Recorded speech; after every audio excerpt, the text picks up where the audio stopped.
Hi, I'm Britt, And my name is Alissa. and this is Skeletales. And this is a podcast where we strive to answer the age-old question of, is my dead grandma watching me?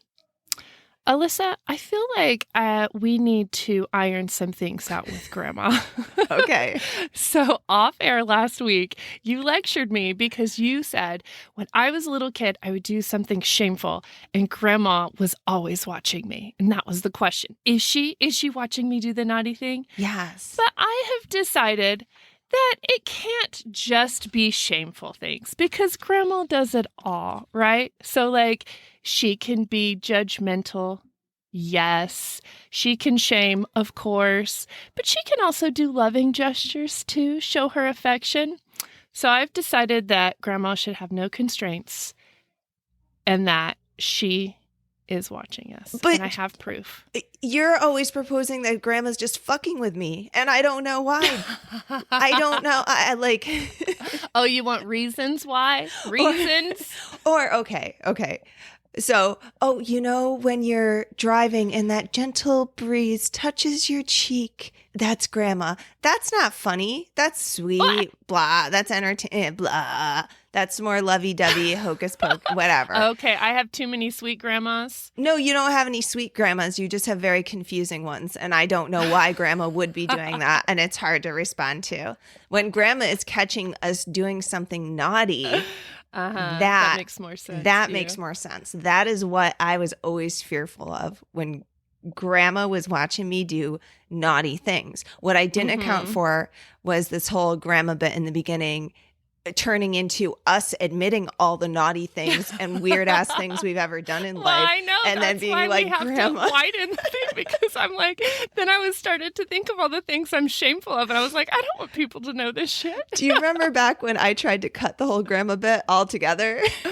I do. You rigged the vote and made me bring it back. Do you remember that? I do. Well, I'm glad Grandma's here. She's part of this show.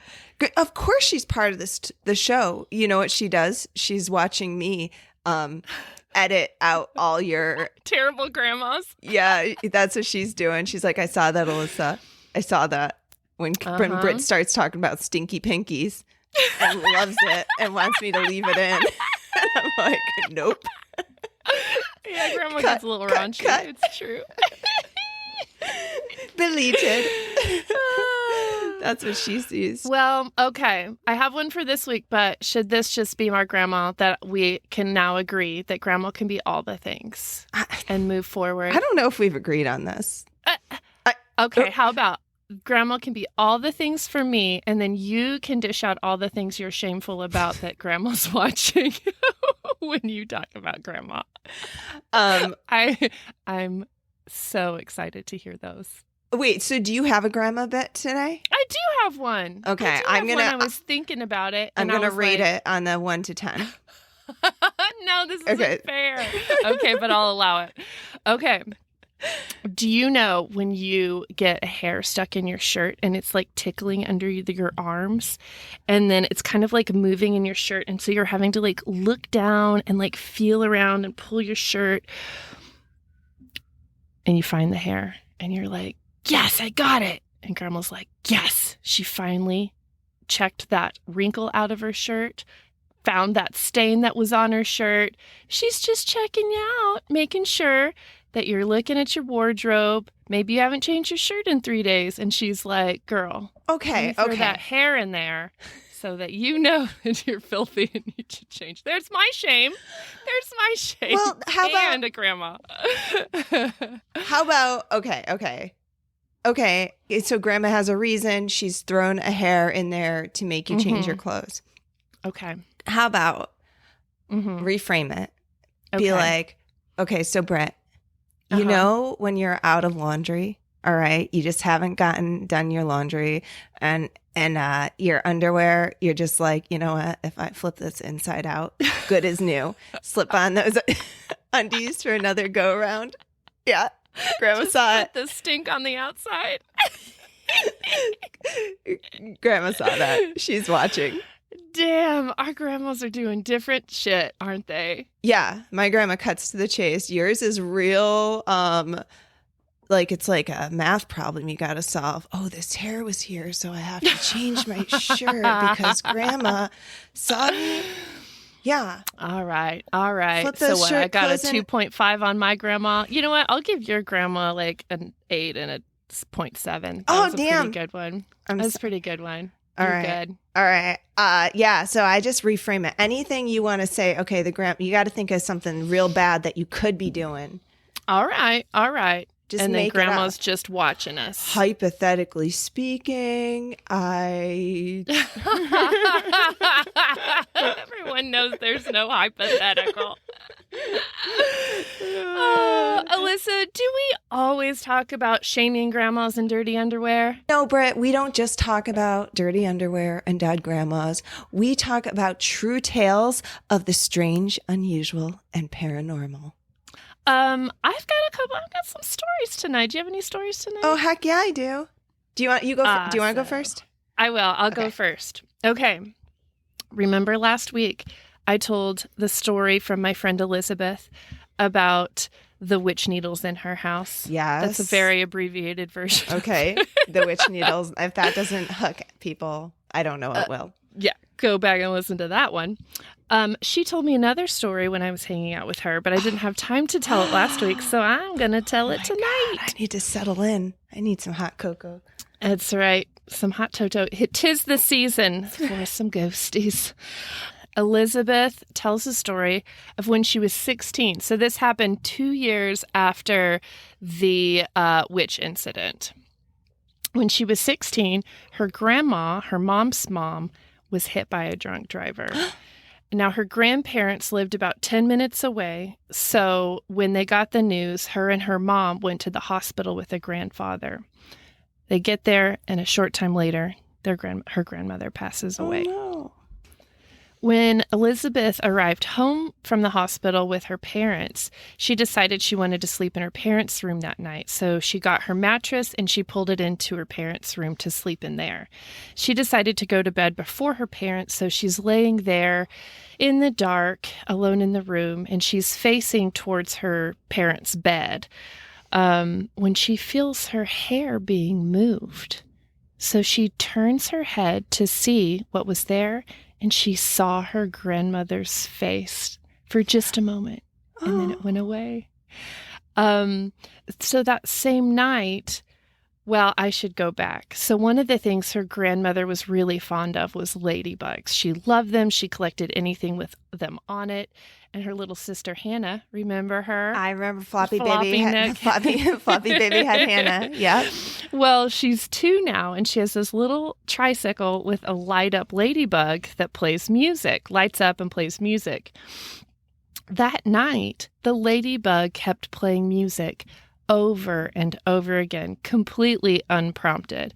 So Elizabeth's mom puts the tricycle in the garage, and they can still hear it playing from in the garage. And this is like really bothering the mom. And so the mom goes out there and she takes the batteries out, closes the door, and the music continues to play again and again all night long. So months later, Elizabeth would have these things happen when she was having a really hard time going to sleep. She would feel someone sit on the edge of her bed, and she'd feel a hand lay right on her leg, and she would always instantly go to sleep. And she is certain that that was her grandmother coming to comfort her, to help her rest softly. Oh God, I wish I had that. The grandma's touch of sleep. Oh my gosh, right? Zip, just touch you and you're asleep. Oh, I'd love that. I would love that. that. But I thought that was so touching. I mean, creepy about the battery removal, but like the grandmother's. But I love that. It's creepy, Yeah. but no, that's perfect. That's like because it's the symbolism, the symbol. I can't say the symbolism of it, you know, and it's that the ladybug. She's like, you guys know She's I'm going to be a ladybug. How are you going to know it's me, the ladybug? They associate. No doubt. And then there's that electronics thing again, right? Oh, that's so good. Oh, that's so sweet. It sounds. That's see, great. that's the nice comfort of a grandma. Exactly. I like Grandma's that. touch. That's, yeah, grandma's touch. She's probably also watching them do really bad things. But I know. Watch out, Elizabeth. Watch out. She's watching you. My story is on a similar vein, actually. My first story. Oh, perfect. So this is I'm messaging people on Reddit, and I am like talking to them, but everyone wants their Reddit handle named. I'm like, I can use your real name. And they're like, no, use my Reddit handle. So I'm not on Reddit enough to know if that's like, can you get Reddit famous or something? I don't really know. You are truly asking the wrong person. Yeah, because I would be the opposite. I'd be like, oh, use my name. This, Alissa, I've got a podcast, Skeletales, like try it. And everyone's like, no, just use my Reddit handle. I'm like, oh. Here's my social security number. Yeah, my date of my birth. phone number. Do you need like call me? Here's a picture of my children, my family, my address. No, but still. So anyway, this is from Prove I Was Here. And they say, almost 5 years ago, my husband passed away very suddenly. I slept on the couch for a few weeks because I couldn't bear to go into the bedroom. One day, my best friend called and said she'd had a dream about him. In it, he asked her if I found the letter. She asked me what that meant, and I said, I don't know. That week, I decided to reclaim my bedroom and pack up some of his things. He was a mess to live with and had piles of clothes all over his side of the bed. As I bagged them up, a small folded piece of paper with my name on it caught my eye. I unfolded it, and sure as shit, it was a letter from him. It was written specifically for me to read after he died, and in it, he apologized for leaving me the way he did. Here's the kicker. His death wasn't a suicide. He was a healthy 28-year-old man and died in a way no one could have predicted. Prior to knowing my husband's cause of death, my dad had a dream where he came to him and apologized. My dad asked him what happened, and he replied, it was the poison that got me. No one knew what that meant until we got the autopsy results back. He had a paratonsillar abscess, basically a pocket of infection behind one of his tonsils. It burst and went into his bloodstream.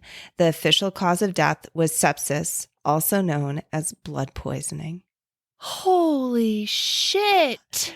I know, this guy's really tapping the dream, the dream path, right, to loved ones, because went to the friend, went to the dad, just touching base in everyone's dreams. Yes. Oh, I love it. So then she goes on to say, also on a lighter note, several months ago, I was looking for a piece of paper and couldn't find one anywhere. I said out loud, help me out, Joe. That's her husband, but never found any blank paper. The next day, I was putting my daughter's clothes away, and when I opened her closet, there was a notebook on her shelf. I opened it, and written inside was, should help, from Joe. What? Yes, what? I know. Get out. My goosebumps are out of control right now. They're busting out of your clothes. Britt's naked. Her body just like her goosebumps just pushed her clothes right off her body. And so she closes by saying, he's everywhere. Our daughter was 7 months old when he died. When she was a toddler, I heard her laughing and playing in her room. I asked her who she was talking to, and she said, my friend Joe.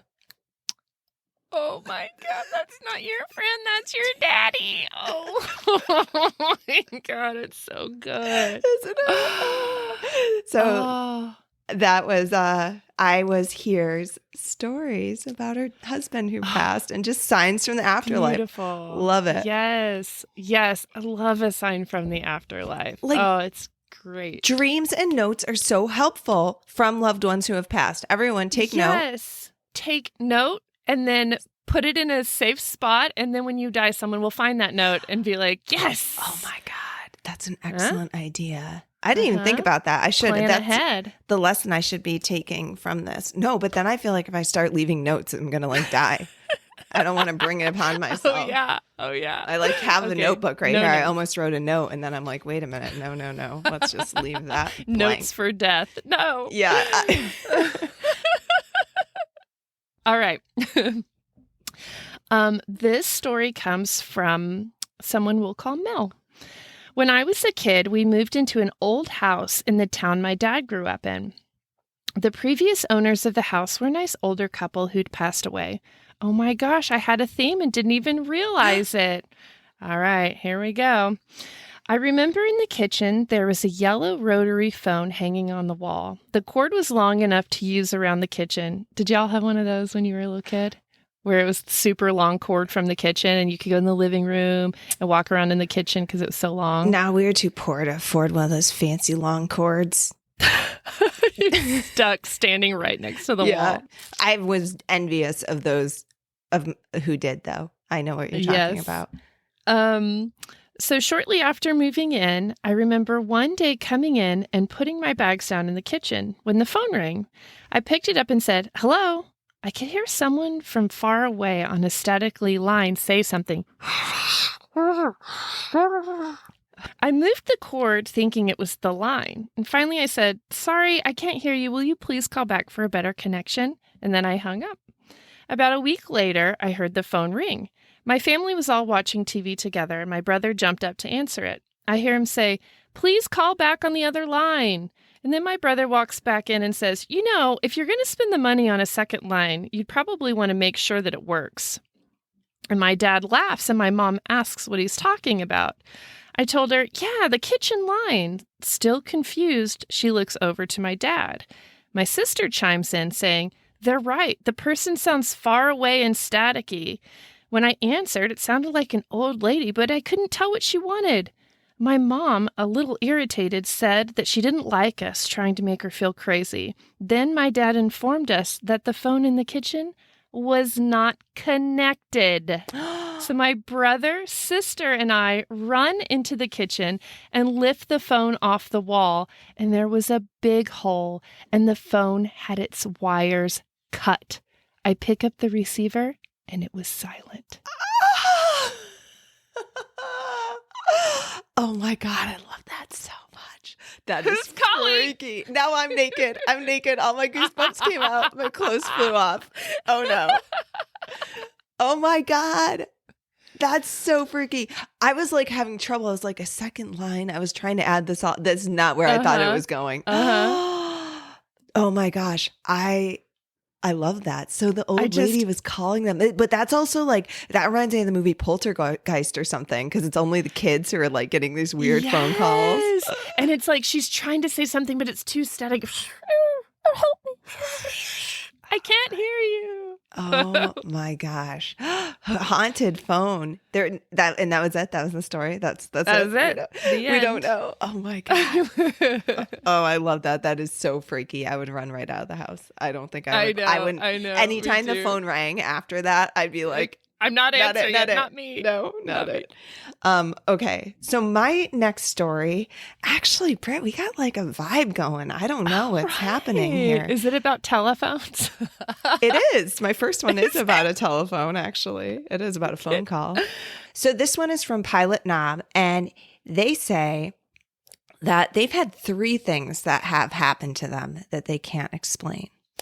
Looked for 2 weeks for a phone number for a friend of mine in Germany who I hadn't spoken to for over a year. I finally found the number, ran downstairs to call him, but there was no dial tone on the phone. I said, "Hello?" And my friend said, "Hello? I've been trying to call you for 2 weeks, but I couldn't find your number until just now." So he'd called me, and I'd picked up the phone between the time the line connected and the phone rang for the first time.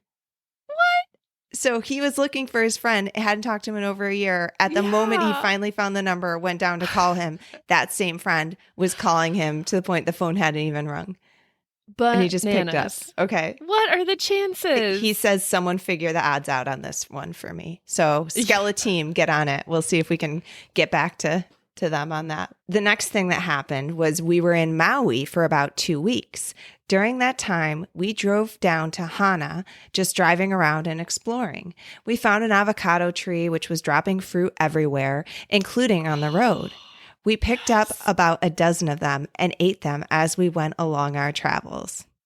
Before leaving the islands, we knew we had to go through agricultural inspection, and we had 1 avocado left. On the rental van shuttle, we decided to offer the remaining avocado to the driver. He said, and I quote, "Oh, thank you. My tutu," or it says in parentheses, grandma, said you'd be bringing me this avocado from her tree. We asked him where his grandma lived, and he described the exact tree and the exact spot we'd picked it up. We asked, "Is that your grandma's house?" And he replied, "It was, but she died 20 years ago. She told me in a dream last night that you'd be bringing me the avocado from her tree."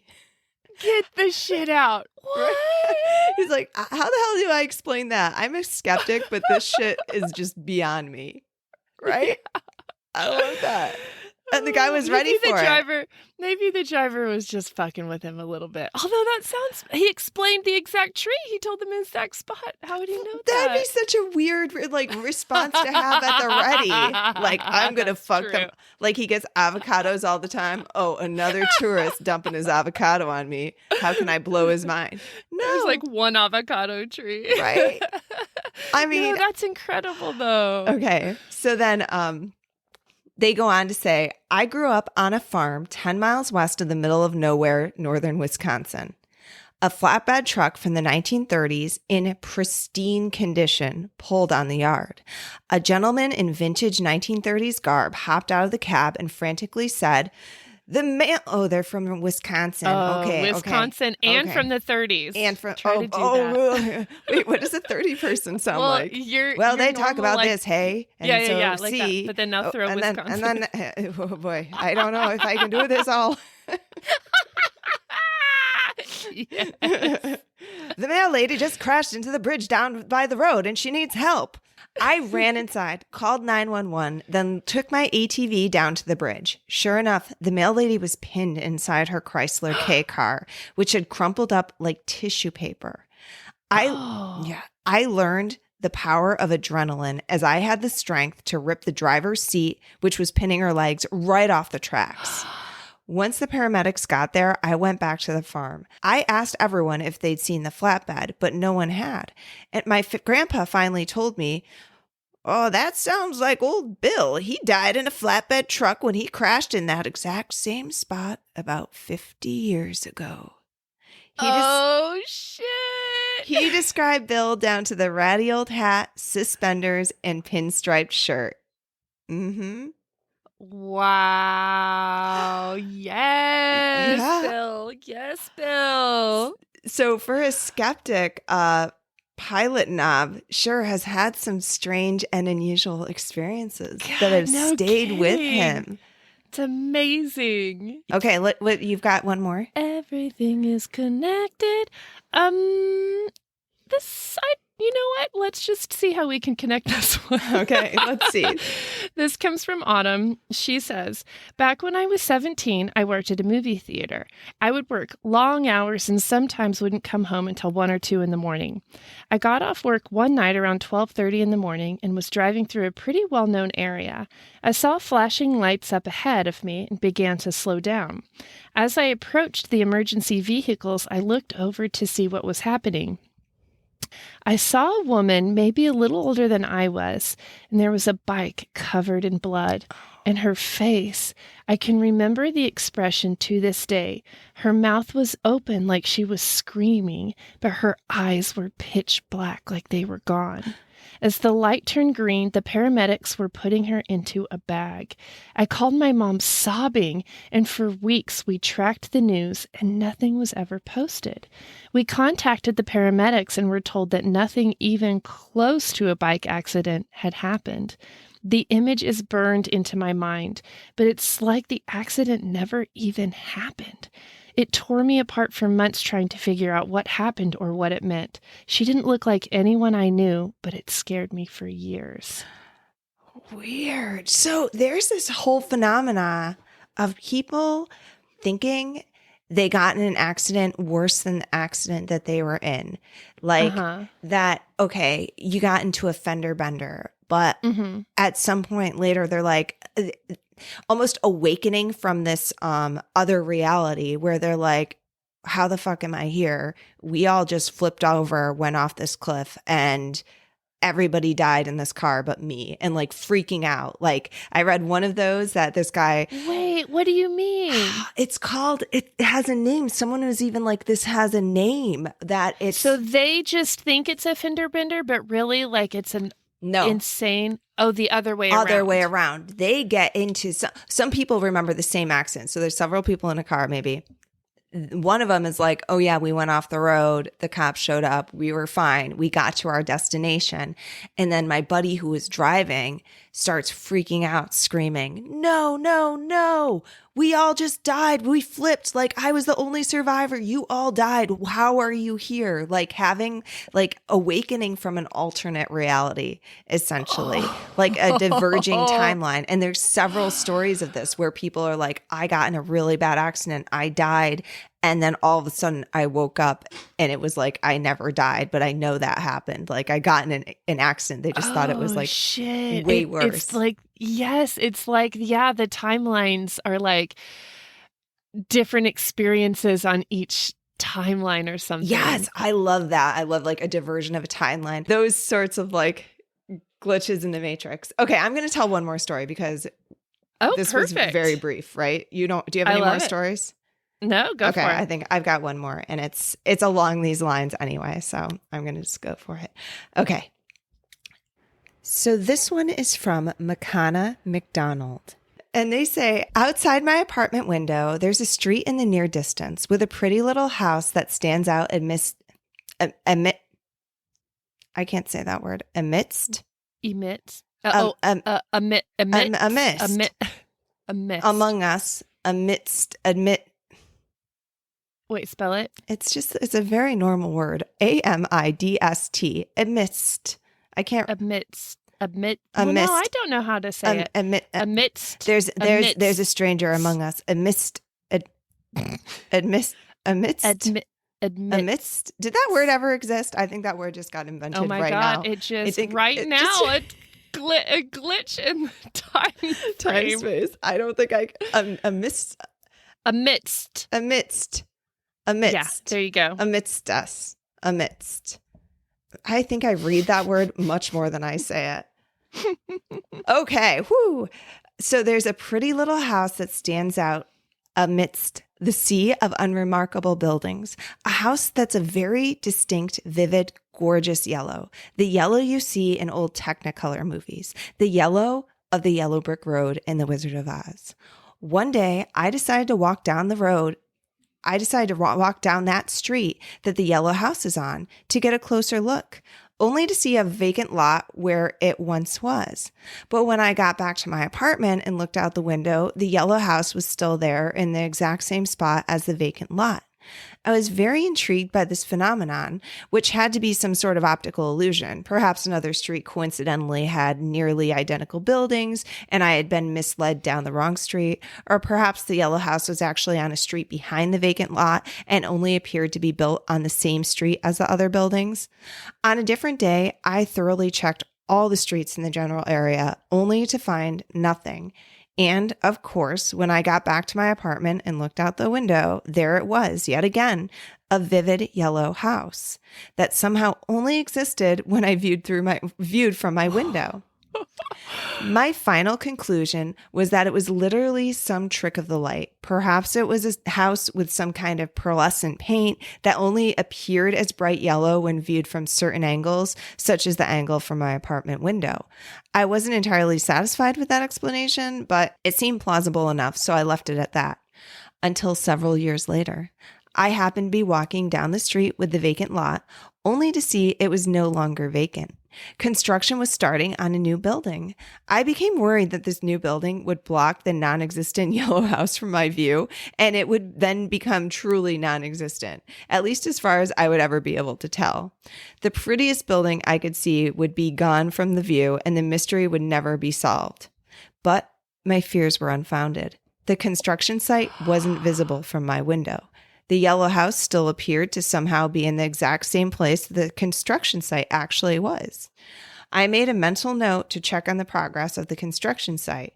When I did so, sometime later, what I saw left me frozen with fear.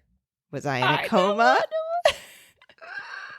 Was I in a coma? Was I in a matrix simulation that had a severe glitch? Was I simply completely and utterly insane? I didn't know. I still don't. All I knew was that I was now looking at a brand new house that I had been looking at for years, a brand new house with a brand new coat of paint, a very distinct, vivid, gorgeous yellow, the yellow of the yellow brick road. Oh my God. Oh my God. Oh my God. Yes. I got my goosebumps again. I got them again. Just got your clothes back on. Damn it. They're off again. It's some weird time matrix overlap of dimensions or something. Oh my God, that's so good. But what's the window? Why the window? Oh, it's amazing. I don't know. I don't know. I love it. What if it is a magic window and it sees the future. And they have this gift of a window and they'll never know.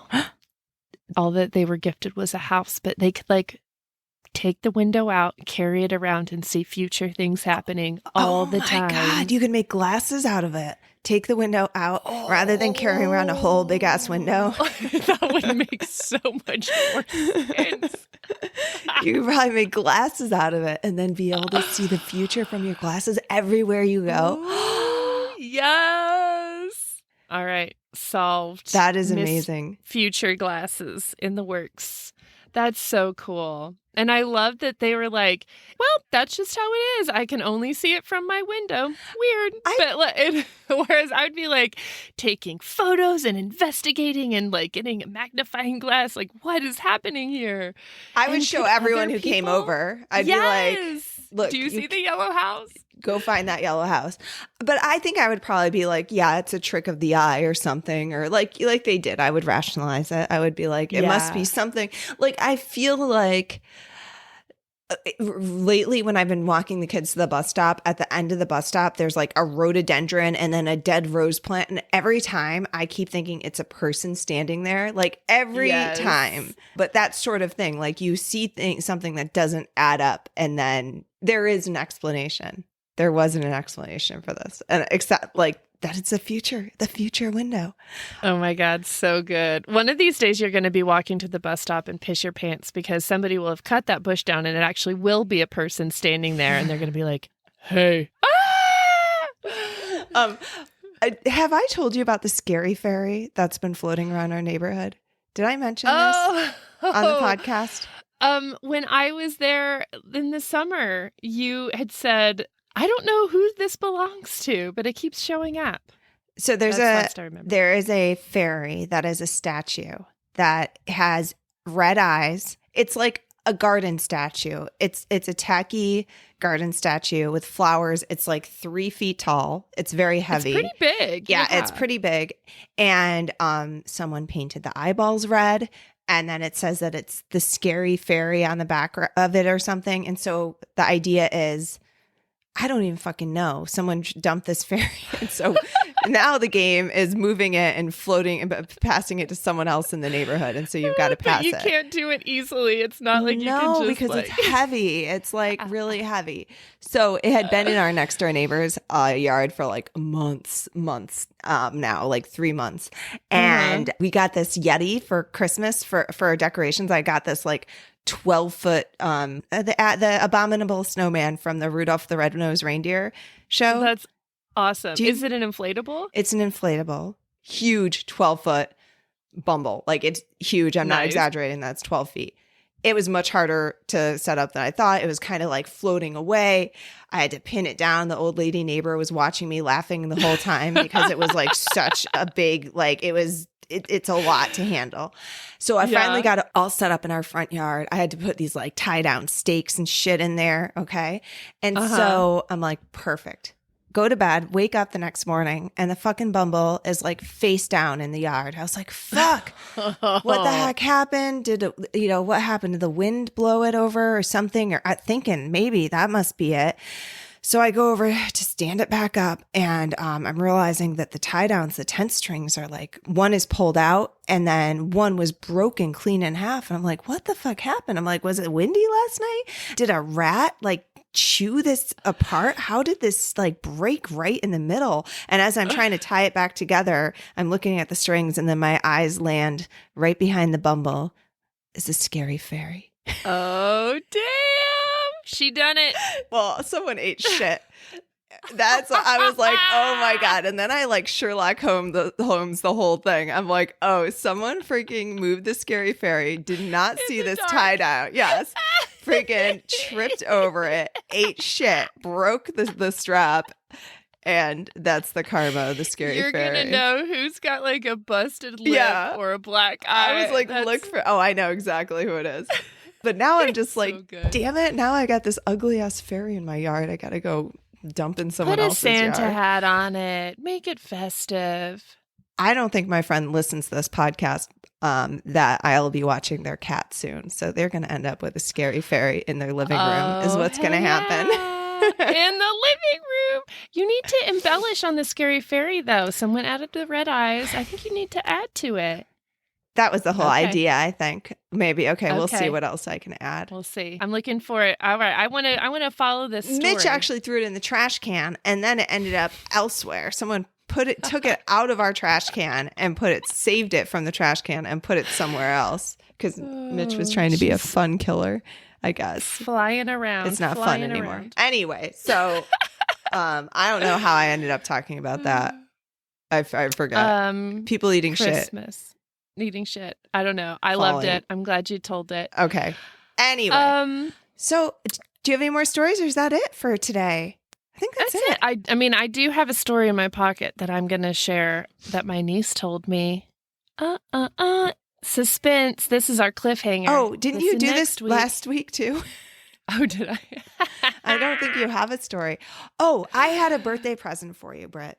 Oh my God. I have a hot brag birthday present for you because you love hot brags so much. I do. And you hate them. I love them. And I love this gift that you're giving me. I have a hot brag for you that is coming in the form of a iTunes review, a podcast review. No way. And this is coming from Annie Cuce? Cuce. How do you say that? Cucci? C-U-C. Because that's what I want to say, but I don't want to say it's Cucci. That's amazing. Susie. What's it say? Susie sounds good. It says equally funny and spooky dooky. I get the chills and giggles sometimes at the same time. Stellar spooky stories, fun theories, and hilarious chat. Thanks, Britt and Alissa, for keeping my spirits up this year. Yay! Thank you, Annie. Oh, I needed that today. That's wonderful. So, yes. I just happened to notice that, and I was like, oh, shit, Britt doesn't know it's here. You couldn't have known it was there because you would have told me already. I would have. Definitely would have stopped everything. So I was so happy. So if you want to leave us a review, absolutely. We love it. Yeah, it brightens my day for sure. And you can even just email us some hot brags that you may have to our hot box. Heck yeah, at skeletalespodcast@gmail.com. You can also call us at our hotline, our Skeletales hotline. It's 302-689-DEAD, 302-689-3323. And we are on all of the socials out there. All of them. Skeletales Podcast. Single one. Skeletales. Find us we're on Facebook. We have a good community there, Skeletales community. You can find us on Instagram. We have a link tree on Instagram that should take us all the places you need to be.